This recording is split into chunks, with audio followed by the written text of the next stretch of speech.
So the Samsung Galaxy S8 comes in two sizes, 5.8 inches and the S8 Plus, which is a 6.2 inch screen. What's new here is that they're super tall because they got rid of the bezels on the top and the bottom of the phone. And now the sides are still curved like they are on like the Galaxy S7 Edge. That's just the default way that these phones come now. Samsung's now calling it an infinity display, and I don't know, the curve is fine. I'm not picking up a lot of extra little taps. It looks really sharp, and it's got, you know, HDR color if you care about that sort of thing. What's interesting is they both have the same resolution, which is 2960 by 1440. But, you know, Samsung makes great screens, and these look great. Really, the thing that hits you hardest when you look at the hardware on this phone is that the whole thing just looks and feels really great. The seams are even harder to find than they are on the S7 Edge. The glass just sort of melts into the sides, and they don't have a camera bump on the back. This, honestly, it feels like some of the best phone hardware I've ever used. It's way better than, say, the iPhone 7. So getting rid of those bezels on the top and the bottom means they had to make some changes. So you'll notice there's no home button here on the front. It's not on the back either. What there is like a virtual home button. Samsung has added some haptic feedback. It's kind of like Force Touch on the iPhone, but it's only right here at the very bottom. And so even if you don't see a software home button, you can still press hard on that area of the screen, and that is going to take you home. If you want to unlock the phone, you actually have 3 different ways you can do it now. Well, 4. You can do your password or your pattern as usual, but there's a fingerprint sensor on the back. It is located right next to the camera, which is a little bit hard to reach and not great if you're left-handed. And it also means you're probably going to end up putting your finger on the camera sometimes, which could cause some smudges, so make sure you wipe it off before you take a picture. There's also iris scanning, which we saw on the Note 7 RIP, which is very secure. And then there's now face scanning.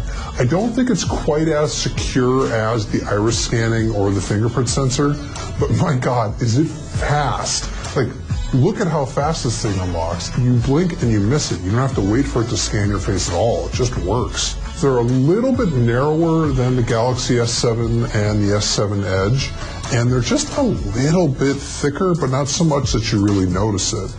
What it means is that they can fit in a 3,000 milliamp battery on the S8 and a 3,500 one on the S8 Plus.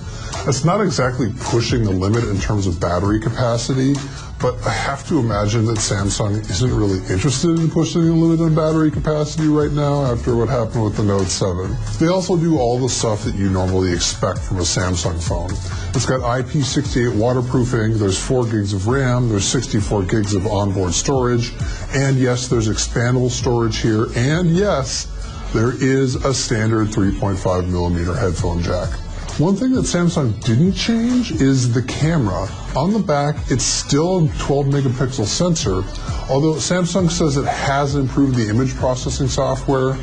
We really like these cameras on the S7. I imagine they're going to be just as good, probably a little bit better here on the S8. One thing that is new is the front-facing camera. It's now 8 megapixels and it has autofocus, which is pretty cool. When you're in the camera, you're going to start to see one of the big things that's new in the S8. It's called Bixby, and it's Samsung's intelligent agent.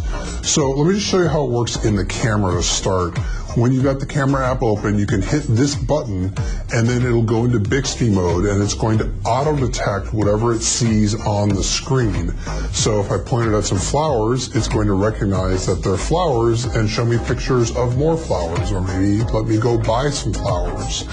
Or here I am pointing it at a watch, and although it wasn't able to figure out exactly what model of watch it was, it actually figured out it was a watch and showed me a bunch of pictures of other watches is, or let me go to Amazon to buy a watch that looks like it, which is really impressive.